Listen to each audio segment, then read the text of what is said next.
पुण्याच्या शिरूरमध्ये जन्मदात्या आईनंच तिच्या तान्ह्या बाळाचा जीव घेतलाय। तिसऱ्या लग्नासाठी अडचण येत असल्यानं तिने तिच्या बाळाला थेट विहिरीतच फेकलंय।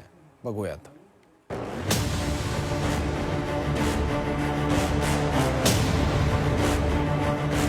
पुणे जिल्ह्यातल्या रांजणगाव पोलिसांच्या ताब्यात असलेली ही पूजा पवारनं मातृत्वाला काळीमा फासलाय।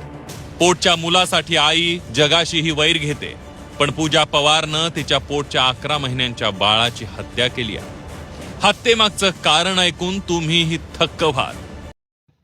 नमस्कार मंडळी, मी राजश्री आणि तुम्ही पाहताय राजश्री अनफिल्टर्ड। आज जो विषय मी घेऊन आले ना, तो ऐकून तुमच्या काळजाचं पाणी होईल आणि रक्ताची सळसळ मस्तकात जाईल। अरे, आपण म्हणतो ना, स्वामी तिन्ही जगाचा आई विना भिकारी, पण रांजणगाव MIDC जे घडलंय ना, ते बघून वाटतंय की आईच्या रूपात एखादी डायन पण जन्माला येऊ शकते। एका 11 महिन्याच्या लेकराचा त्या फुलासारख्या जीवाचा मुर्दा पडलाय आणि कुणी तर खुद्द त्याच्या जन्मदात्रीने। का तर म्हणे तिला तिसरं लग्न करायचं होतं। ऐकताना पण अंगावर काटा येतोय। पण या बाईला त्या पोराचा गळा घोटताना, त्याचं डोकं दगडावर आपटताना पाझर फुटला नाही। आज या नराधम मातेचा बळी घेणाऱ्या मानसिकतेचा पंचनामा करायला मी उभी राहिली। शेवटपर्यंत हा व्हिडिओ बघा, कारण अशा राक्षसी प्रवृत्तीला समाजात तोंड दाखवायला जागा नाही उरली पाहिजे। मंडळी, घटना घडली रांजणगाव पोलीस स्टेशनच्या हद्दीत। रवींद्र अशोक पवार नावाचा एक साधा बाप पोलिसात जातो आणि सांगतो, साहेब, माझं 11 महिन्याचं बाळ गायब झालं। पोलिसांना संशय येतो, तपास सुरू होतो, नातेवाईकांची चौकशी होते, पण जेव्हा संशयाची सुई त्या बाळाच्या आईकडे जाते आणि पोलिसांनी आपला खाक्या दाखवला, तेव्हा जे सत्य बाहेर आलं ते ऐकून पोलिसांच्याही पायाखालची जमीन सरकली। या बाईनं कबुली दिली की तिनेच त्या लेकराला मारलंय। मारलं कसं? तर त्या निष्पाप लेकराचं डोकं एका सिमेंटच्या ओट्यावर जोरजोरात आपटलं। अरे, विचार करा, त्या 11 महिन्याच्या जीवाला काय कळत असणार? तो फक्त रडत होता, पण या पाषाण हृदयी बाईला त्याचं रडणं किरकिर वाटली, कारण तिच्या डोक्यात तिसऱ्या लग्नाचं भूत स्वार होतं। आता तुम्ही म्हणाल, असं काय कारण होतं की आईनेच पोराचा काटा काढला? तर या बाईचं हे दुसरं लग्न होतं। पहिल्या नवऱ्याशी पटलं नाही म्हणून हिने हा दुसरा संसार थाटला, पण इथेही तिचं मन रमत नव्हतं। तिला पुन्हा तिसऱ्या कुणासोबत तरी पडून जायचं होतं किंवा लग्न करायचं होतं।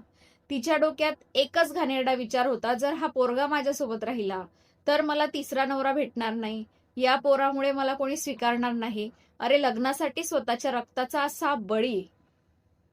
हिने त्या बाळाला मारलं आणि कुणाला संशय येऊ नये म्हणून एका प्लास्टिकच्या गार्बेज बॅगमध्ये 2 मोठे दगड भरले, त्या बाळाचं शरीर त्यात कोंबलं आणि नेऊन विहिरीत फेकून दिलं। विचार करा, किती थंड डोक्याने हा प्लॅन केला असेल। ही बाई आहे की एखादी सराईत गुन्हेगार? काय चाललंय आजकालच्या समाजात? माणुसकी कुठे मेली की काय?